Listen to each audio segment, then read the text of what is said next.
السلام علیکم ورحمۃ اللہ وبرکاتہ. نحمده ونصلي على رسوله الكريم. اما بعد فاعوذ باللہ من الشیطان الرجیم. بسم اللہ الرحمن الرحیم. رب اشرح لي صدری ويسر لي امری واحلل عقدۃ من لسانی یفقهوا قولی. فصل 41. گناہ مدح اور قدح کے سنگم پر. مدح تعریف اور قدح بد تعریفی، عیب سنگم ہوتا ہے جہاں یہ دونوں چیزیں عام ملتی ہیں باہم. گناہوں کی ایک سزا یہ بھی ہے کہ مدح و ستائش یعنی تعریف، شرافت و بزرگی کے جس قدر بھی نام ہوتے ہیں وہ گناہگار سے سلب کر لیے جاتے ہیں، اور ان کی بجائے تحقیر اور مذمت سے اسے یاد کیا جاتا ہے.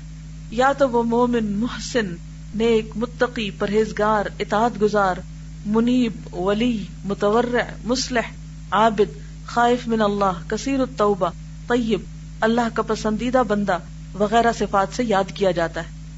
یا اب اسے فاسق، فاجر، بدکار، نافرمان، دشمن دین، بدعمل، بد کردار، مفسد، خبیث، مردود، زانی، چور، قاتل، کذاب، خائن، لوتی، عہد شکن، قاطع رحم وغیرہ کے ناموں سے یاد کیا جاتا ہے.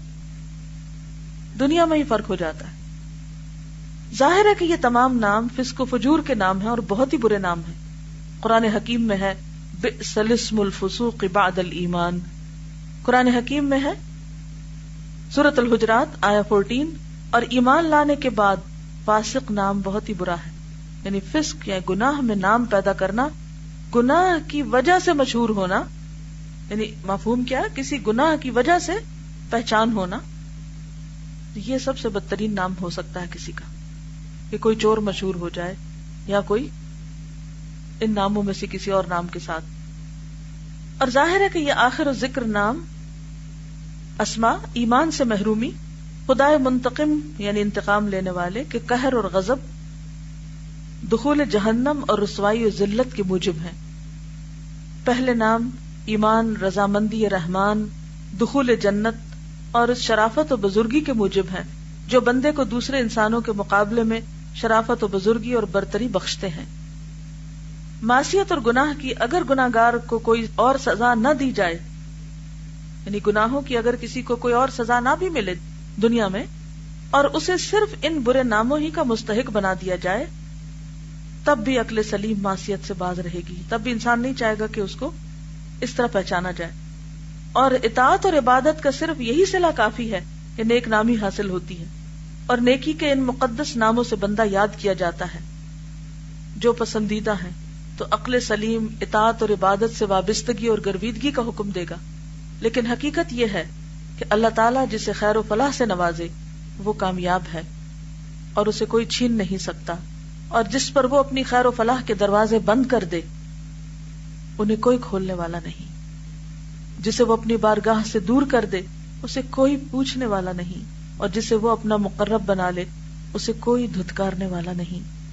وَمَن يُهِنِ اللَّهُ فَمَا لَهُ مِن مُكْرِمٍ إِنَّ اللَّهَ يَفْعَلُ مَا يَشَاءُ. سورۃ الحج آیا 18. اور جسے اللہ ذلیل کرے اسے کوئی عزت دینے والا نہیں، اللہ جو چاہتا ہے سو کرتا ہے. اس چیپٹر سے کیا بات سمجھ میں آتی؟ جی اب شابش. ہمیشہ کام کی فکر کرنی چاہیے، نام کی فکر نہیں کرنی چاہیے. گڈ. مختصر الفاظ میں سارے چیپٹر کا خلاصہ ہے یہ. جی دنیا سے زیادہ آخرت کی فکر کرنی چاہیے، کام کرتے چلے جانا چاہیے، اور جزا کی توقع اللہ سے رکھنی چاہیے. کیونکہ بعض اوقات ایسا ہوتا ہے کہ دنیا میں فوری طور پر جزا نظر نہیں آتی. ہم بہت جلد پریشان ہو جاتے ہیں نا، تو ہم سوچتے ہیں کہ کیوں نہیں ہمیں کوئی صلہ نظر آ رہا، اور نہیں آ رہا تو ہم فوراً پیچھے ہٹ جاتے ہیں. جیسا کام ویسا ہی نام اور ویسا ہی انجام. جی آنے والی نسلوں کی بھی فکر کرنی چاہیے، ان کی ہدایت کا بھی بندوبست کرنا چاہیے، کیونکہ ہمارے مشن کو یعنی دین کے مشن کو وہی کیری کرنے والے. جی ہاں، جسے اللہ ذلیل کر دے اسے کوئی عزت نہیں دے سکتا. تو اللہ کے پاس عزت تلاش کرے، بندوں کے پاس نہیں. اور اگر کوئی بندہ عزت نہ دے تو اس پہ پریشان نہ ہو، فوراً سوچیں کہ میں تو نہیں کوئی ایسا کام کری کہ اللہ کی نظروں میں عزت نہیں.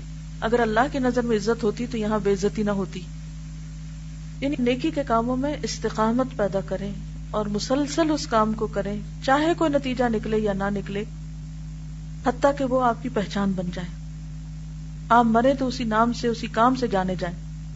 یہ ایسا نہیں ہوتا کہ آپ ایک دن ایک کام کرے پہ چھوڑ کے دوسرے پہ لگ جائیں، پھر کچھ اور کرنے لگے، تو پھر آپ نے اپنے لیے کیا آثار چھوڑے.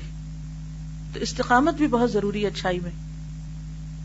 سبحانک اللہم و بحمدک نشہد ان لا الہ الا انت نستغفرک و نتوب الیک. السلام علیکم و رحمۃ اللہ وبرکاتہ.